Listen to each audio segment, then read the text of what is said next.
안녕하세요. 9월 10일 목요일 아침입니다. 오늘은 창세기 42장 18절부터 38절의 말씀을 가지고 참된 회개만이 회복을 가져온다는 제목으로 여러분과 함께 말씀의 은혜를 나누도록 하겠습니다. 어제에 이어서 계속해서 오늘 요셉의 형제와 요셉의 이야기가 이 말씀 속에 담겨져 있습니다. 요셉은 형들을 누명을 씌워 감옥에 가두었고, 그리고 자기의 막내 동생 베냐민을 보고 싶은 마음에 그 형들에게 베냐민을 데리고 오면 동생들을 풀어주겠다라고 그렇게 이야기를 합니다. 그때 이 감옥에서 요셉에 대한 범죄를 후회하는 루벤의 고백이 나옵니다. 42장 22절이죠. 루벤이 이렇게 이야기합니다. 내가 너희에게 그 아이, 다시 말하면 요셉에게 대하여 죄를 짓지 말라고 하지 아니하였더냐. 그래도 너희가 듣지 아니하였느니라. 그러므로 요셉의 핏값을 치르게 되었도다. 자, 이 말씀 속에는 지금 루벤뿐만 아니라 루벤의 말을 듣는 모든 형제들이 예전에 자신들이 요셉에게 했던 그 악한 일들에 대한 회개와 그리고 후회가 담겨져 있습니다. 그리고 요셉은 그 이야기를 듣고 이제 형들을 용서해 줄 마음이 생기는 거죠. 형들이 이제는 예전의 잘못을 뉘우치고 있구나. 그러나 한때 어려움을 지나가기 위한 그러한 마음으로 요셉은 의심하지 않기 위하여 그 진정한 마음을 이해하기 위해서 요셉은 형들에게 제안을 합니다. 아버지가 가장 사랑했던 막내 동생 베냐민을 데리고 오면 너희들이 정탐꾼이 아니라는 사실을 내가 인정하겠다라고 그들에게 제안을 합니다. 여기에는 두 가지의 의미가 담겨져 있습니다. 하나는 뭐냐면 요셉이 자기의 친어머니였던 라헬, 그리고 자기의 친동생이었던 베냐민, 그 가족 간의 만남을 갖고 싶은 거죠. 돌아가신 어머니의 마지막 남은 혈육이었던 베냐민을 보고 싶은 마음이 그 요셉의 인간적인 감정으로 있었습니다. 또 하나의 베냐민을 데리고 오란 이유는 야곱이 자기가 죽은 줄로 알고 있기 때문에 아마도 요셉 대신 베냐민을 굉장히 사랑했을 것이라고 요셉은 분명히 예상하고 있습니다. 그러면서 형들이 정말 베냐민을 자기처럼 미워하지 않고 사랑하는가에 대한 확인을 하고 싶었습니다.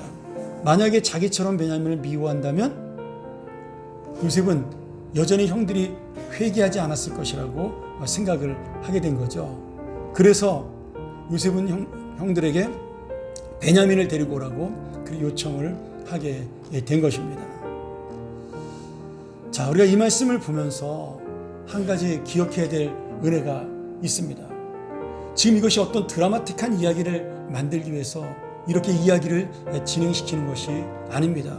요셉이 단번에 자기의 정체를 밝히고 또 형들과 화해하면 모든 것이 끝나는 것처럼 보이지만 사실은 진정한 회복이라는 것, 그리고 진정한 관계가 이루어진다는 것은 그 정도의 수준이 아니라는 거죠. 요셉은 형들이 지난 잘못을 뉘우치는 모습, 그것을 보고 싶었고, 하나님 역시도 어제 말한 대로 그런 요셉의 형제들의 모습을 보면서 야곱의 가문이 과연 하나님 나라를 만들어갈 수 있는 가문인가를 지금 확인하고 있는 그러한 이 과정을 보여주고 있는 것입니다.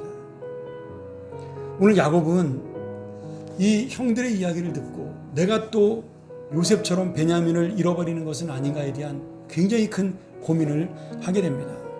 근데 그때 베냐민을 데리고 가려왔던 그 형제들의 맏형인 루벤이 이런 이야기를 아버지에게 하죠.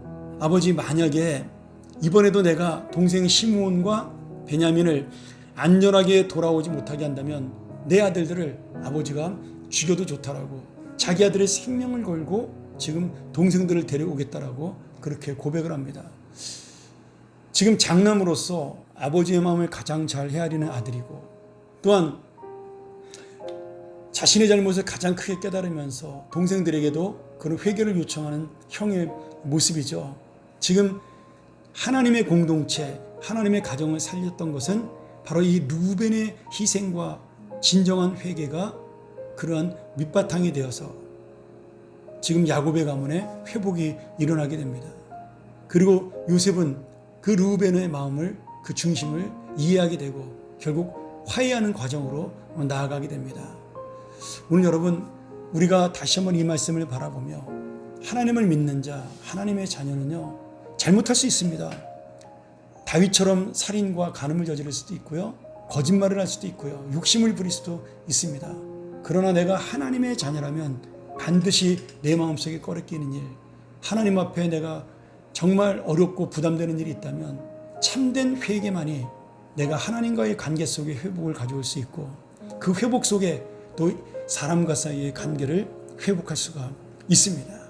오늘 이 말씀을 통하여 다시 한번 우리가 참된 회개만이 회복을 가져온다.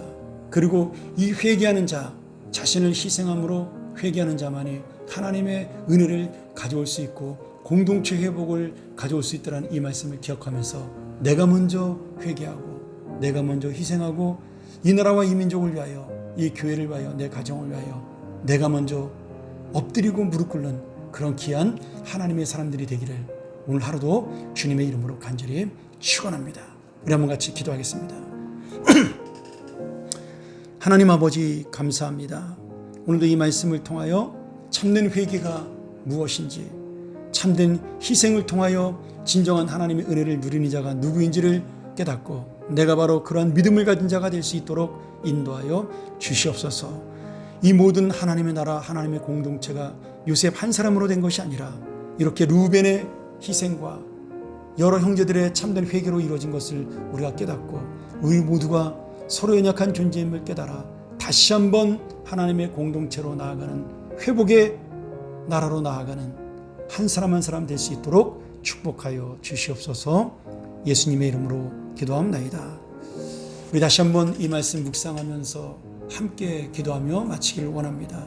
하나님, 이 나라가 바로 회개하는 자를 통하여 회복되게 하여 주시옵소서. 이 나라가 바로 희생하는 자를 통하여 공동체가 살게 하여 주시옵소서.